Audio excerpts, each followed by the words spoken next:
Question 2. Tell me about your high school experience in regards to being comfortable with who you are/were.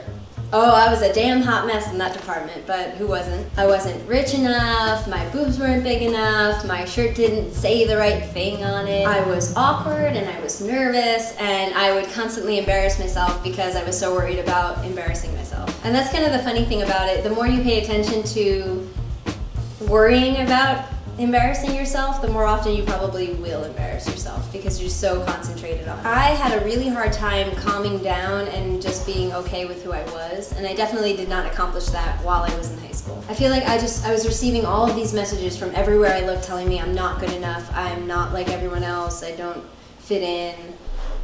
It just seemed like this endless horrible struggle to be like everyone else or something, or to be something that I am proud of, but I was always just struggling to be like everyone else, which doesn't really lead to you feeling very good about yourself because you're lying. I think the thing that I didn't know then was that everyone feels that way. Everyone I meet now, when I talk about their high school experience, they say, you know, like I didn't fit in and I felt like an outcast and I was always trying really hard.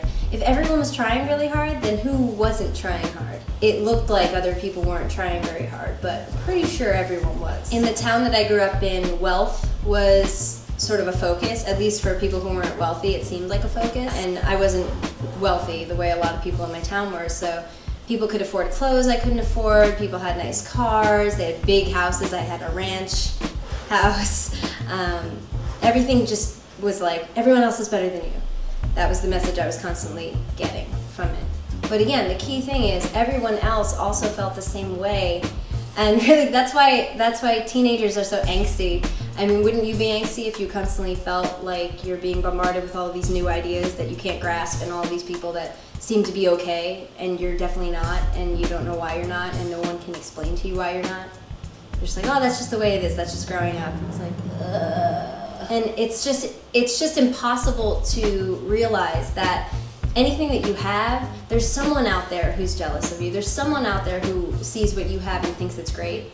And it's just so hard to actually realize. I was pretty much a mess through most of high school. Didn't really have a grasp of who I was, and I went to college thinking, okay, this is a clean slate, and it really was. That was probably the best thing for me, was getting out of that town and getting out of that high school and getting away from all the same people that I've been with my whole life, and meeting other people who have new ideas and who don't already fit me into some mold, at least in my own mind.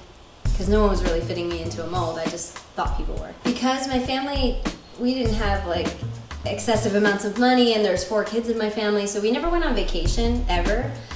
The first time I went on vacation, I was like 23 already and out of college. I just watched a lot of television and movies, and I guess everyone did, but I watched absorbent amounts of movies, and it was just all these women with like perfect hair and beautiful skin and shapely bodies and like beautiful clothes, and that frustrated the crap out of me because I couldn't understand how they get their hair to look like that, and how do they have these clothes, and how do they have that body, and it was so frustrating. Teen angst! It took so long for me to grasp the concept that I really was fine the way that I was, and I don't think I had the tools at that time, and I didn't know the right people to actually get me to a place where I could have truly understood it.